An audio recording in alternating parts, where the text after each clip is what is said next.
how to download Zengo app on your Android devices. Are you guys facing issues to download Zengo app on your Android device? If that's so, then this video might help you out. Without further ado, let's dive into the video. First of all, open Play Store on your Android devices. Once you open the Play Store, now look at the bottom of your screen where you can see the source icon. Just simply tap on it. Now click on search bar and search for Zengo. After you search for it, click on the second option where you can see this icon for Zengo. Tap on it. Zengo Crypto and Bitcoin Wallet.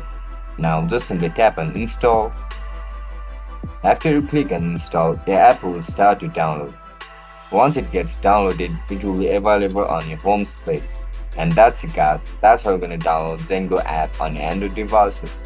If you guys found this video helpful, don't forget to like, share and subscribe to our channel.